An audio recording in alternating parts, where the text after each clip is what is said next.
안녕하십니까. 저는 국립교통재활병원의 정신건강학과 교수 안유석입니다. 오늘 제가 말씀드리려고 하는 주제는 바로 가스라이팅과 관련된 내용입니다. 이번 가스라이팅 주제로 오늘 드릴 말씀을 좀 준비를 하면서 관련 분야의 지식이 많은 여러 가지 강연이라든가 책들을 좀 참고를 했는데, 그중에 가장 대표적인 게 2018년도에 우리나라에 번역이 돼서 나온 그것은 사랑이 아니다라는 제목의 책이 있습니다. 주로 이제 제가 오늘 이 책을 보고 좀 참고를 했다라는 걸 먼저 말씀을 드리고요. 스턴 박사가 명명한 가스라이팅 효과라는 것에 대해서 말씀을 드리자면, 조용하게 암암리에 행해지면서 상대방을 조종하는 특정한 형태의 정서적 학대를 뜻한다라고 되어 있습니다. 그래서 가스라이팅에는 항상 두 사람이 존재한다라고 설명을 또 하는데요. 혼란과 의심의 씨앗을 뿌리는 가해자가 있고, 관계를 지속하기 위해서 자신의 지각력을 기꺼이 의심하는 피해자가 있다라고 책에 나와 있습니다. 이 말은 가해자는 위력을 행사할 수도 있고 어떤 정서적인 압력 같은 것들을 행사해서 피해자가 혼란스럽게 만드는 그런 역할을 하게 되는 것이고, 피해자 같은 경우에는 처음에는 굉장히 활기차고 자기 자신을 잘 믿고 쾌활하게 생활하던 사람이 가해자의 관계를 맺게 되면서 어느 순간부터 자꾸 자기 자신의 생각을 의심하게 되고 가스라이팅을 서로 하고 당하는 그런 관계라고 정의를 할 수가 있습니다. 이런 고통스러운 상황을 그 저자는 이제 영화 가스등이라는 가스라이트라는 영화, 그리고 오래된 연극에서 이름을 따왔다라고 밝히고 있는데요. 가해자나 피해자가 함께 만들어낸 비정상적인 관계다라고 이야기를 하고 있습니다. 네, 그럼 지금부터는 가스라이팅 사례에 대해서 말씀을 드려보도록 하겠습니다. 아무래도 최근에 이제 연예인과 관련된 이야기 때문에 여러분들께서 많이 접해보셨으리라 생각이 되고, 유튜브라든가 여러 매체 통해서 이야기를 들어보셨을 거라고 생각이 됩니다.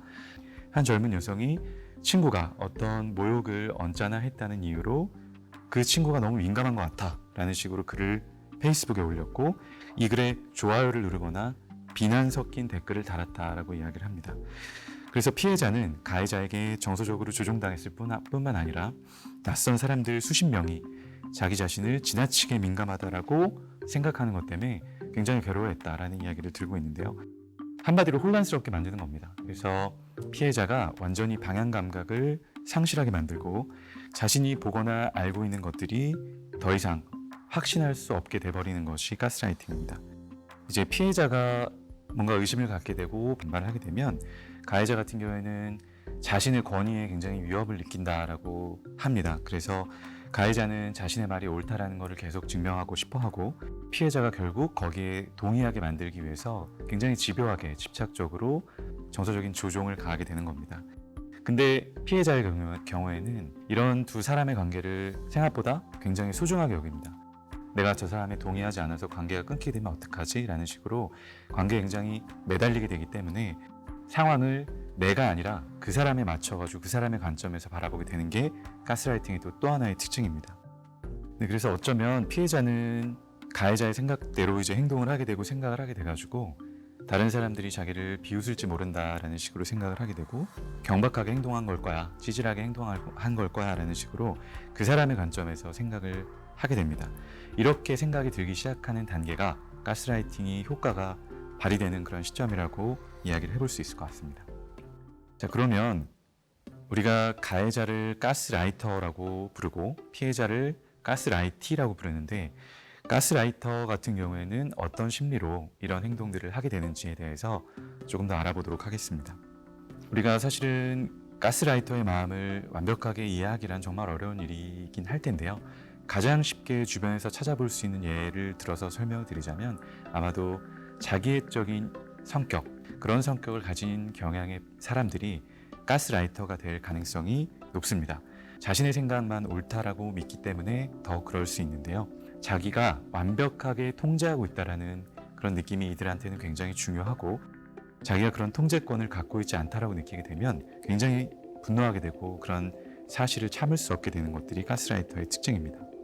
이런 류의 사람들은 겉으로 보이는 모습은 굉장히 위압적이고 강해 보일 수 있지만 사실 속으로는 자존감도 굉장히 낮고 나약한 사람일 가능성이 많습니다.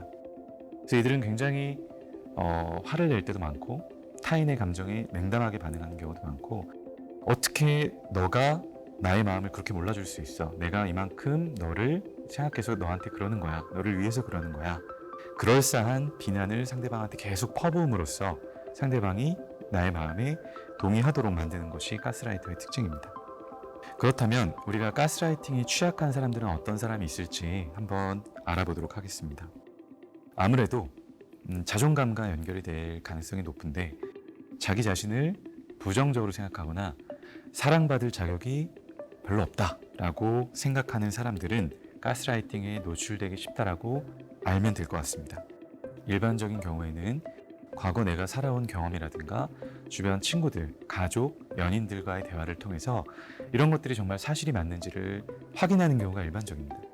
그런데 이제 가스라이팅 피해자의 경우에는 이런 이제 판단력이나 확인할 수 있는 능력 같은 것들이 점점점 상실되고 혼란스러워지게 되고, 그러다 보니까 헷갈리게 되고, 더 이상 내가 사실이라고 믿었던 것들이 사실이 아니게 되는 게 바로 가스라이팅 피해자의 심리입니다. 가스라이팅 같은 경우에는 신체적인 폭행, 폭력 이런 것들뿐만 아니라 모욕적인 언행, 그리고 자살 위협, 이런 것들로 피해자를 위협할 수 있습니다. 내가 이 관계를 놓치면 어떡할까? 저 사람이 나 때문에, 나로 인해서 이 관계가 깨지면 어떡할까라는 엄청난 불안에 시달리게 되고, 가해자들은 이러한 피해자들의 특성, 생각하는 경향들을 굉장히 교묘하게 이용을 할 가능성이 높습니다. 그런 취약점을 계속해서 파고들고 집요하게 이용하고 하기 때문에 점점 이러한 가스라이팅 효과가 발휘가 되는 것이다라고 설명을 해볼 수가 있을 것 같습니다. 책의 저자는 가스라이팅을 3단계로 나누어서 설명을 하고 있습니다.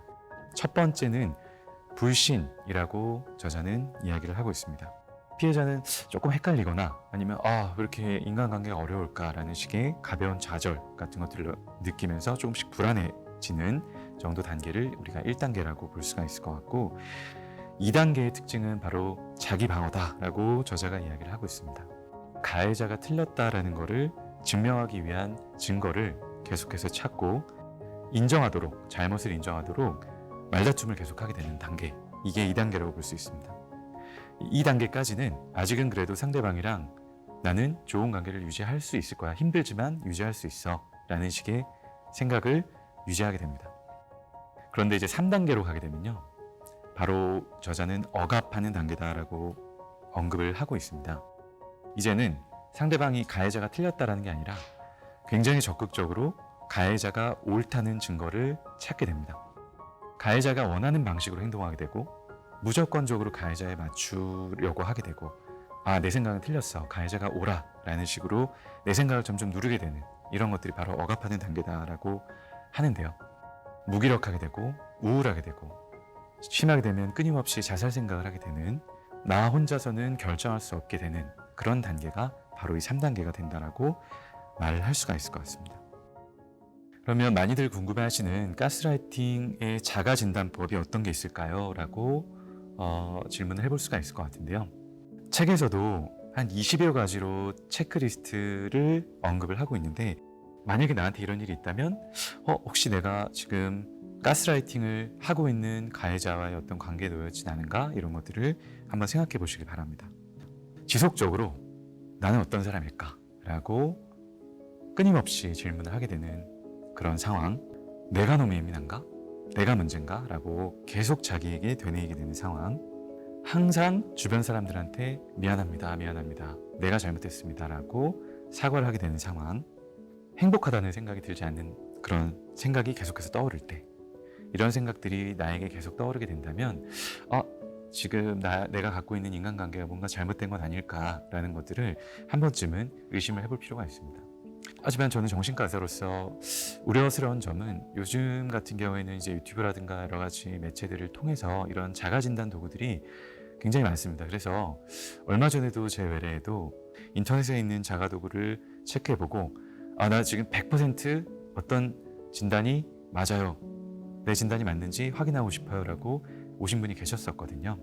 근데 그거는 그렇게 속단하게 되면 굉장히 너무 성급하고 위험하다, 때로는 위험하다라고도 말씀을 드릴 수가 있습니다. 내가 그 진단이야, 내가 그 질병이야, 나는 그런 성격의 문제가 있어 라고 이름표를 붙여버리는 순간 마치 내가 그런 사람인 것처럼 행동을 하게 되는 경우들이 굉장히 많기 때문입니다.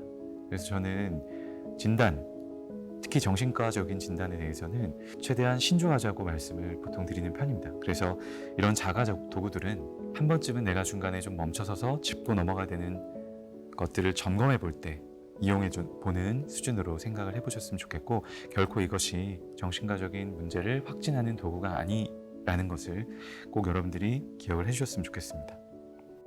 가스라이팅을 당하고 있는 것을 내가 이런 자가진단 도구라든가 주변의 도움을 통해서 알아차렸다. 그렇다면 벗어나기 위해서 내가 할 수 있는 방법은 어떤 것이 있을까요?